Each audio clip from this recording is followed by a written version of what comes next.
Welcome to Anto Katoka! My name is April Ansi Florano from AB Journalism 3A. So now, we will have a video content regarding the main concept of community journalism here in Anto Katoka!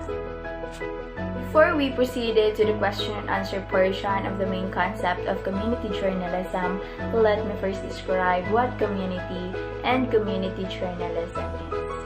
Community is defined as the sameness of the characteristics and interests of the people living in a community. Like, for example, its cohesiveness in terms of ethnicity, gender, religion, and etc. It is beyond of the geographical concept of it. Like, when we hear the word community, the thing that usually comes into our mind is that it is the rural or an urban place. Whereas community journalism is a more people-centered approach. It is also called as a public or civic journalism, wherein the media or the press that focuses mainly on the issues and problems of the community. It also serves as the voice of the people and the community itself. We'll now proceed to the first question and answer portion of the main concept of community journalism. The first question is, what is the difference between the two distinct traditions of the Philippine press?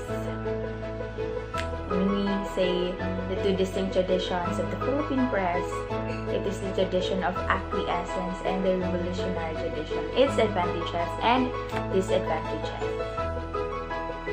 Tradition of acquiescence. It is the inclination of the media or the press to support the dominant ideology of the ruling class. Before, it is considered as the Spaniards, the Japanese, and the Americans, and now it is the entrepreneur or the businessman and the businesswomen. Tradition of acquiescence advantage is that through the success of the entrepreneurs, it gives the people and the community itself the financial stability because of its opportunity given to the people and the community itself. Whereas its disadvantage is that the stories were sensationalized, unreliable, and untrustworthy because it is visible that the media or the press is favoring those in the highest position of the society, those of the giants, and it results to untrustworthy, unreliable, and sensationalized stories. The example of tradition of acquiescence is the establishment or the mainstream press, wherein the media or the press is owned by the entrepreneurs or the businessmen and the businesswomen. This is visible that they will favor those businessmen or businesswomen owning a media. Stories will be sensationalized, untrustworthy, and unreliable. Revolutionary tradition. Its definition is that the struggle that the Filipino journalists before during the colonial authorities, the struggle to have kalayaan or liberty, and the liberty of the Philippine people. Its advantage is that it helps the Filipino people to become aware of what is the economic and social conditions of the Philippines before. And its disadvantage for the Filipino journalists is that they were assassinated. They were killed because they are uncovering the truth against the government. And sadly, Filipino journalists before and even today, like for example, the Maguindanao massacre wherein the 32 journalists were killed. And it is very sad that because of voicing out, because of giving or uncovering the truth, Filipino journalists were killed, and it is under the revolutionary tradition. The second question is, what is the greatest contribution of the revolutionary tradition that still manifests today?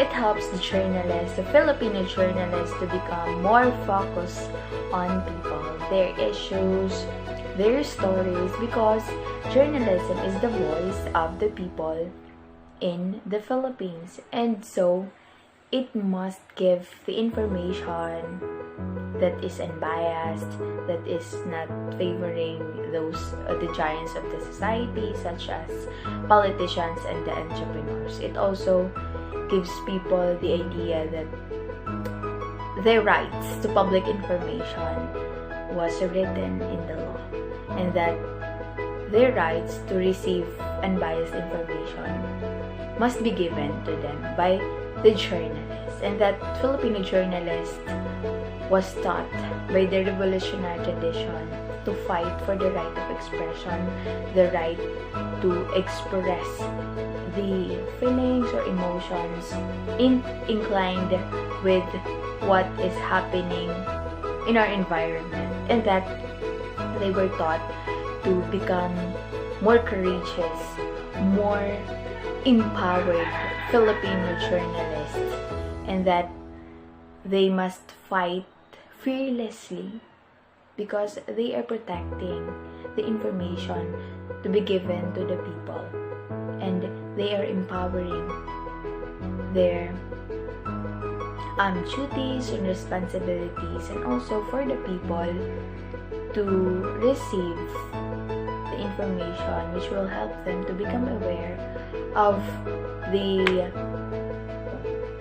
place they are residing in, and that they will become more inclined and engaged to solve the problems of the community and the people, or the Filipino people, of their fellows Filipino people.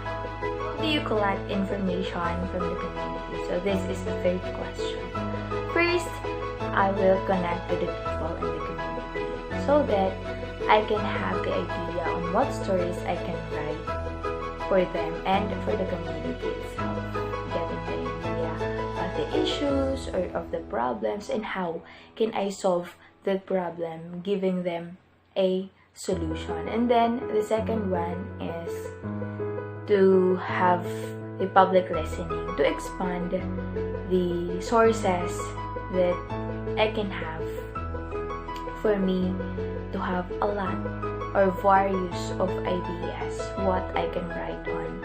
And then the third one is asking an open-ended question, so that I am letting the people of the community to express, freely express what is on their mind, what is on their hearts, and what is their thought regarding the issues that their community is facing, regarding their experiences in the community. And it is more valuable that we know it as a community journalist. And then the last one is the continuous connection to the people of the community.